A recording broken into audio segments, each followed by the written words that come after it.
ఈ hello. SIR ప్రక్రియకు సంబంధించిన ప్రస్తావన వచ్చినప్పటి నుండి ప్రాంతీయ పార్టీలకు ముప్పు ఉంది అంటూ కూడా మనకు వినిపిస్తున్నమాట.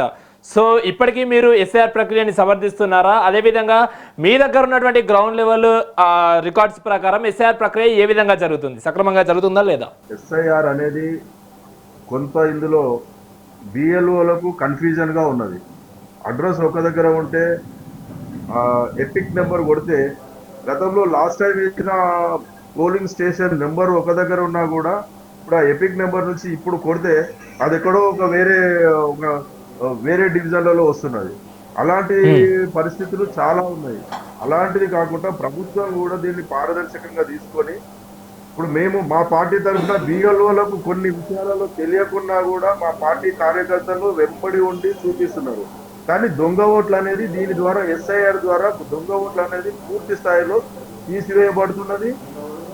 దీని ద్వారా ఒక నిజం తెలిసింది ఏంటంటే సాక్షాత్తు ఈ రాష్ట్ర ముఖ్యమంత్రి యనమల రేవంత్ రెడ్డి గారిదే 2 ఓట్లు ఉన్నాయి. మరి దాని మీద ఇప్పుడు 2 ఓట్లు ఉంటే కేసు పెట్టాలని చెప్తున్నారు కదా, మరి రేవంత్ రెడ్డి గారి మీద కేసు పెట్టాల్సిన అవసరం కూడా ఉన్నది. ప్రభుత్వం తీసుకునే చర్య తీసుకుంటారా? ముఖ్యమంత్రి గారు ఏం చెప్తారో ఒకసారి దానికి సమాధానం ప్రజలు కూడా ఎదురు చూస్తున్నారు. దానికోసం సామాన్య ప్రజలకు 2 ఉంటేనేమో కేసు పెట్టాలంటున్నారు. మరి ముఖ్యమంత్రి గారికి 2 ఓట్లు ఉన్నాయి. దాని మీద మరి ఏ చర్య తీసుకుంటుందో ప్రభుత్వం తెలుసుకోవాల్సిన అవసరం ఉన్నది. అదే విధంగా ఆ, ఆ, రేవంత్ రెడ్డి గారికి కొడంగల్ నియోజకవర్గంలో 36,000 ఓట్లు దొంగ ఓట్లు ఉన్నాయి. ఆయనకు వచ్చింది 33,000 ఓట్లు అత్యధికంగా వచ్చి మెజారిటీ తోటి గెలిచిండు.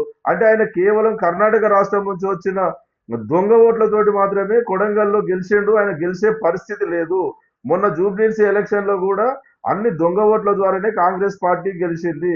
ఇప్పటికైనా ఎస్ఐఆర్ ద్వారా పూర్తి స్థాయిలో జరిగితే ఇది దొంగ ఓట్లన్నీ డబల్ ఓట్లన్నీ పోతే నిజమైన నాయకుడిని ప్రజలు ఎంచుకునే అవకాశం ఉంటది. కాబట్టి దీన్ని పూర్తి స్థాయిలో ప్రభుత్వం చర్యలు తీసుకొని పూర్తిగా ఎస్ఐఆర్ కూడా మా పార్టీ తరఫున కూడా మా నాయకుడు కేటీఆర్ గారు కానివ్వండి, మా పార్టీలో ఉన్నటువంటి లోకల్ గ్రౌండ్ లో ఉన్న నాయకులు కూడా బిఎల్ఓలకు సహకరించి కొన్ని తెలియని విషయాల్లో మేము సహకరిస్తున్నాం. ఇప్పుడు కూడా మా పార్టీ ఆదేశాలు కూడా అదే విధంగా ఉన్నాయి.